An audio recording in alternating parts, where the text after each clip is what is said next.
Well, hello again. If you watched the last vlog, then you got to see me go to the Eagle River Nature Center.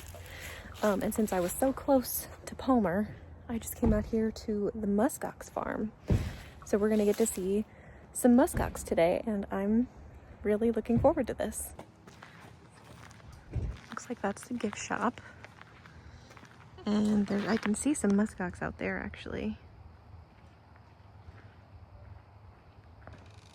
So I booked my ticket for this yesterday. It was like $15 for me to book the tour. I felt more comfortable booking it online ahead of time as opposed to just kind of showing up and doing a walk-in thing. They do say you can do that. I will link the website for this in the description if you're interested, but be aware that summer hours and winter hours are different. So musk oxen are a very, very weird farm animal. They're not a farm animal that you're going to see pretty much anywhere. They thrive in cold weather. Most Arctic villages and people were just like, too much work, not enough stuff for me in it. Let them be naturally. We can hunt them, we can eat them if we hunt them, all of that.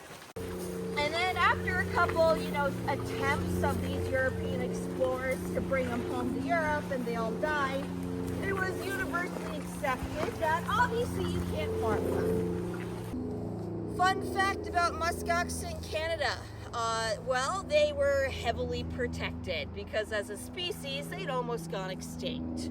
So Canada was like, you're welcome to try farming a musk ox, but I gotta give you some rules. Get them, and as far away from our lovely ladies as we can get them, until they make better life decisions.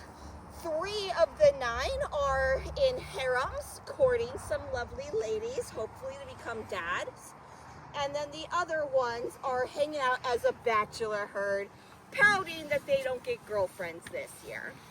Nettles is slightly larger than the females. Yep, he's gonna stand up. He's got a slightly larger hump. He is slightly taller. He's got about 100 to 200 pounds on them, but that's really, really hard to tell. When you're normally like 4 foot to 4.5 feet tall, it's not a big difference. But if he turns around, he will have a gigantic, nice, thick helmet. And then while the girls had that like smaller, dainty horn set. Hours, somebody wake me up if there's a fire nap, kind of a thing. They also do that, if they are hot and trying to cool down. Because let me tell you, if you are living in the Arctic, what do you have going on? Cold weather. Can't sweat to cool down like we would. They do shed off that winter underhair, and that does let them cool down, but it's only so efficient when you still got a full body coat of hair. So the great way is to sleep and do nothing. Nap the heat away. Here in Palmer, Alaska, we are not as cold as Arctic Alaska. No matter how cold we get, we don't generally stay at -40. We don't have permafrost. We're a more mild climate. But what we do get that they love, wind. Do things like unlock gates, and then they teach it to each other because they're a social learner. Why not? We did have to change our latching system. And running something, point it out, it lasts 5 minutes. Max.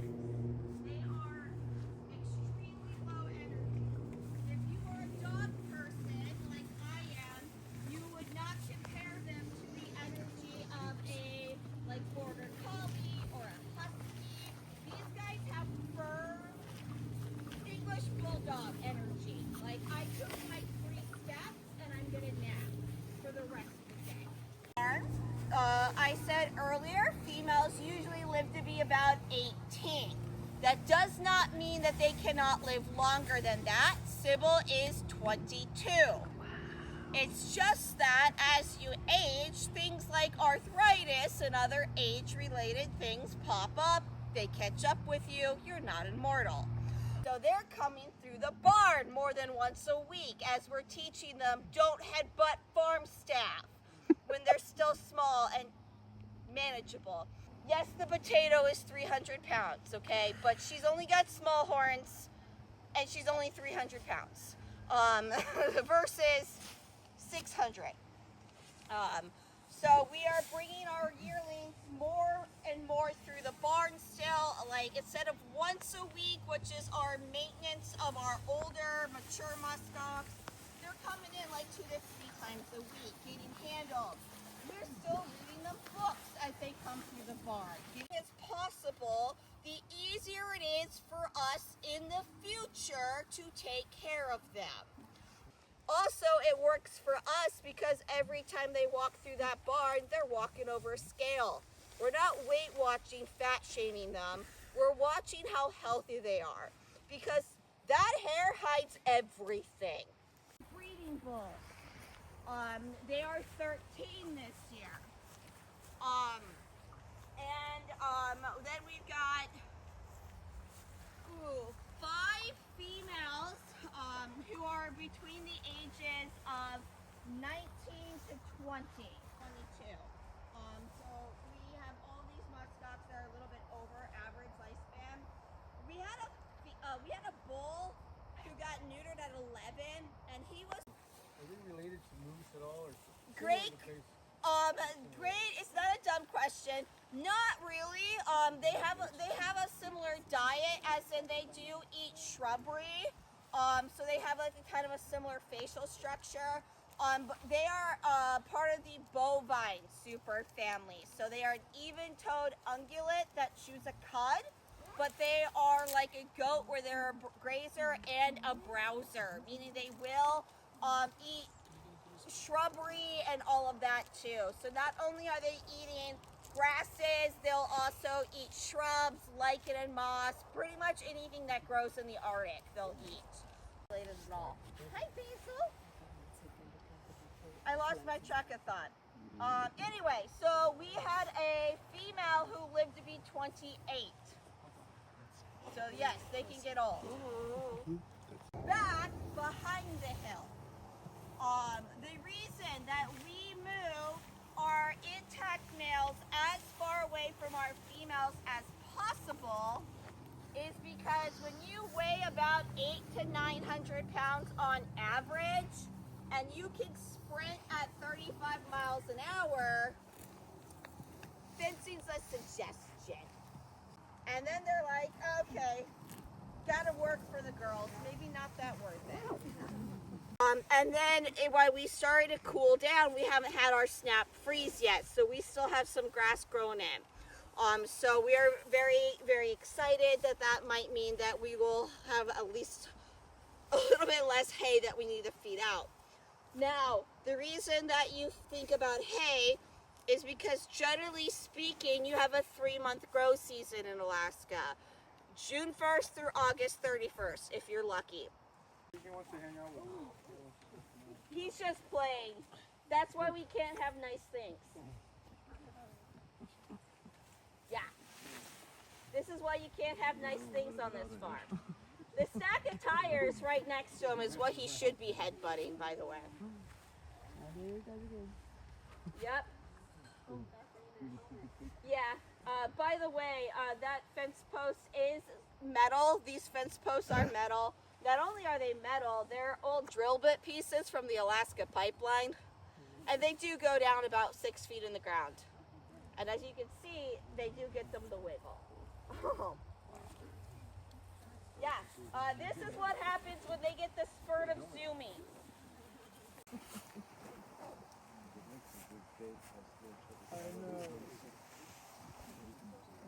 Yeah, I tell them they can run at 35 miles an hour until they see something like that.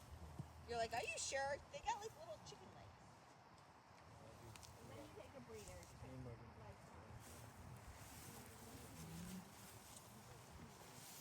So right here we've got Rue, who is a gorgeous lady of 13, and then we've got Bumblebee, who is a gorgeous lady of 3. So you can tell Bumblebee's not 4 yet because her forehead section is very nice and brilliant white. She has not gotten her horns in there yet, so she is not 4. They will walk up to another musk ox and be like, that's my food patch, get, and they shove each other. And if you are similar size, you will kind of shove back and duke it out. If you are much larger than the other one, they'll walk away and be like, I didn't want it anyway. Is our farm staff do get into tight quarters with these musk ox. We get into stalls with them. We get into the pasture with them. We herd on foot from these pens through these walkways to the barn for their weekly health checks. Removing the sharp edge, now it's a blunt horn, and we're not going to get gored, and they're not going to show up with puncture wounds. Do we have guards at night? No, we have staff that live on the property year round, though. So yes, we do have staff that live on the property year round. They will cause a commotion. You know, if they need to, they'll bust a hole through the fence. And well, when you can trace pretty much every musk ox in the state back to 34 animals, bringing in some new genes every now and then is good. And that is why he's a little bit taller and a little bit darker than fenugreek and basil that we saw here. You're gonna facial rub. Do not feel bad if she does walk away. Freya was born during the pandemic lockdown. You're very vocal today. That's what an adult musk ox sounds like. Don't facial rub on my face. So Freya here, she's got the size and the coloration of a Greenland musk ox. By that I mean she's got the iconic white facial coloration, which is why they are called the white-faced musk ox. She's a little bit shorter. She's about 3 foot tall off the shoulder. She's easily 650 pounds right now, so she's not that small. But she's got some very heavy Greenland bloodlines. Descend from the Greenland musk ox used to repopulate the state in the 1930s. Hickory's grandparents and parents are Canadian, solid brown facial coloration.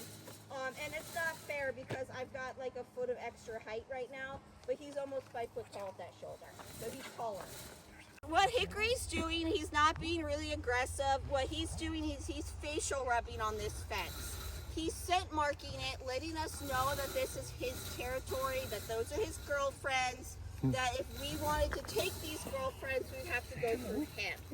If we were another large male, we would be using this scent profile to judge, is it worth it to mess with Hickory? Because they can smell it from a distance. Or should I go around him and avoid him? To about 100 feet apart and charge at each other at 35 miles an hour. So we're not going to do that. Hi Osprey, you chased off the competition, I see. Well, playing hard to get, but also taking his Hickory's attention. Hi Avalanche, you snuck up. She's like, wait, what's going on over here? Hi Osprey. That's because it's been raining. Involuntary showers.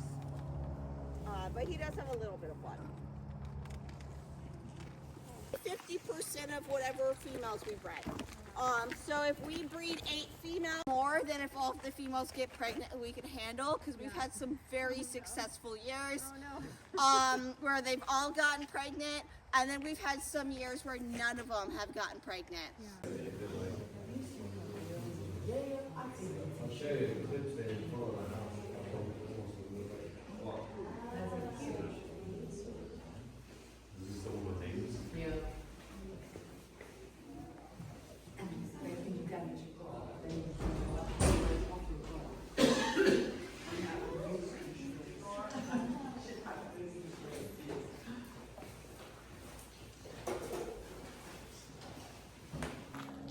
Well, that was fun and informative. I actually really enjoyed that. $15 well spent, and it's a nonprofit, and it's the only Musk Ox Farm, which is really cool because apparently they don't do very well as farm animals. But I am gonna head to Hobby Lane since I've got, time. It's Sunday afternoon, 2:41 in the afternoon. I'm gonna take advantage of the time that I have. I had to get a picture with their cool little Musk Ox statue outside. I should also mention they have a gift shop inside, but they don't really have a whole lot of stuff that I'm interested in. So we're gonna go check out Poppy Lane. So I'm not at Poppy Lane. I am at a Chevron because Poppy Lane is closed on Sundays. And that is something that I should have looked up before I came here, but it's fine. You know what? I don't care. So I went into the Chevron because I needed to use the bathroom. And while I was in there, I got a blackberry Dr. Pepper because I've been seeing them for like a couple of months, have not tried it. And then I saw these watermelon licorice. They're delicious, by the way. Snack your own way. I don't know where they're made. They're made in the United States. They're delicious. So I'm gonna head back to Anchorage now. I had a wonderful time at the Musk Ox Farm. I learned so much about musk ox.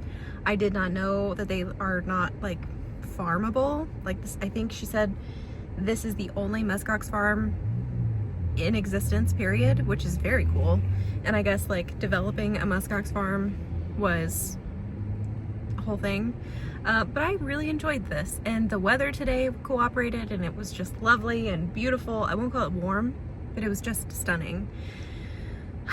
So if you are gonna be spending some time in Palmer, 100% recommend the Musk Ox Farm. Also, you pass the road to Hatcher Pass, like it's the road right before the Musk Ox Farm, which is very cool. I could do that today. I just don't know that I want to. I will be back in Palmer for the reindeer farm in like 2 weeks, I think. Not quite 2 weeks.